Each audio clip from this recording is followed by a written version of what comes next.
রোহিতের boxing দেখে পুরনো শত্রুতার কথা মনে পড়ে গেল রুদ্র ও শালিনীর। হ্যাঁ বন্ধুরা, ফুলকি সিরিয়ালের আজকের পর্বে তোমরা এরকমটাই দেখতে পাবে। পুরো গল্পটা জানতে হলে প্লিজ লাইক দিয়ে সঙ্গে থেকো। ফুলকি আর রোহিতের বক্সিং দেখে শালিনীর মধ্যে ভয় কাজ করতে থাকে। শালিনী ভাবে যে ফুলকি যদি এইভাবে খেলতে থাকে তাহলে আমার জীবনের সব থেকে বড় কাঁটা হয়ে দাঁড়াবে ফুলকি। আমার তো বক্সিং জগতের নামটাই মুছে দেবে। আমি তো এটা হতে দিতে পারি না। আমাকে এক্ষুনি রুদ্রদাকে ফোন করে এখানে ডাকতে হবে। এরপর শালিনী রুদ্রকে একটা মেসেজ করে দেয় যে রুদ্রদা, তুমি এখানে এসে ফুলকি আর রোহিতের ম্যাচটা দেখে যাও।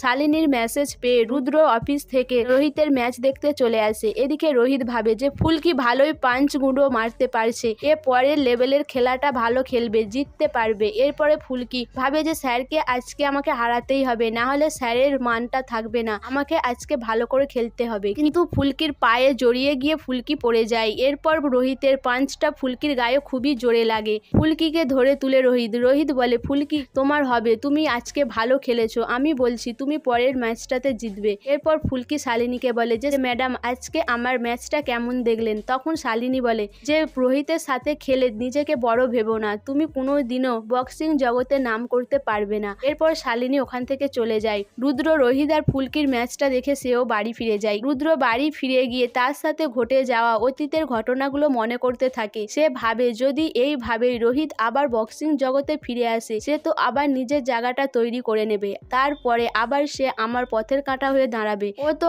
আবার রাজনীতি জগতে ফিরে আসবে। আর আমি যদি মাস্টার মশাইয়ের কোনো ক্ষতি করতে যাই, ও আগেই রুখে দাঁড়াবে। আমি জানি রোহিত মাস্টার মশাইয়ের কোনো ক্ষতি হতে দেবে না। এরপরে রুদ্র মনে করতে থাকে তার সাথে হয়ে যায় সেই ঘটনাগুলো, কিভাবে সে রাজনীতিতে রুদ্রর বাধা হয়ে দাঁড়িয়েছিল, আর বক্সিং জগৎ থেকে রোহিতকে কিভাবে রুদ্র আর শালিনী সরিয়ে দিয়েছিল। এইসব কথা ভেবে রুদ্র ভাবে যে রোহিত আর ফুলকিকে একসঙ্গেই শেষ করে দিতে হবে, আমাদের পথের কাঁটা কোনোভাবেই রাখা যাবে না। এরপরেই শালিনী এসে হাজির হয় রুদ্রর অফিসে। রুদ্রকে বলে যে রুদ্রদা, কেমন ম্যাচটা দেখলে? তুমি দেখতে পেলে রোহিতের চোখে সেই আগের মতোই আগুন, আর ও ফুলকির মাধ্যমেই ওর জায়গাটা ফিরে পেতে চাইছে, কিন্তু আমি সেটা হতে দেব না। আমার দিকে আবার একটা প্ল্যানিং করতে হবে। পরের ম্যাচটা ফুলকির রয়েছে আমারই এক চেনা জানা মেয়ের সাথে, তার সাথে আমার ভালো করেই পরিচয় রয়েছে। আমি তাকে যা বলবো সে তাই করবে, তার মাধ্যমেই আমি ফুলকির কেরিয়ারটা শেষ করে দেব, আর রোহিতেরও। তখন রুদ্র বলে, যা করার তাড়াতাড়ি করতে হবে শালিনী, শুধু ফুলকিকে শেষ করলে হবে না, আমার দিকে রোহিতকেও শেষ করে দিতে হবে। এরপরে শালিনী বলে, হ্যাঁ, যত তাড়াতাড়ি সম্ভব এর সবকিছু শেষ করে ছাড়বো।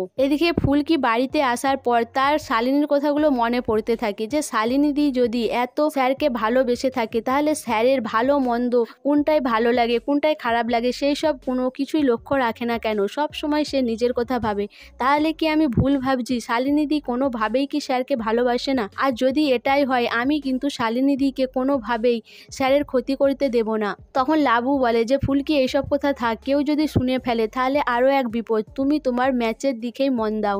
সো বন্ধুরা, শালিনী আর রুদ্র কি প্ল্যানিং করতে চলেছে ফুলকি আর রোহিতের ক্ষতি করার জন্য, তোমাদের কি মনে হয় অবশ্যই আমাকে কমেন্ট করে জানাবে। আর আমার ভিডিওটা ভালো লাগলে প্লিজ সাবস্ক্রাইব করে দিও, আর লাইক কমেন্ট শেয়ার করো।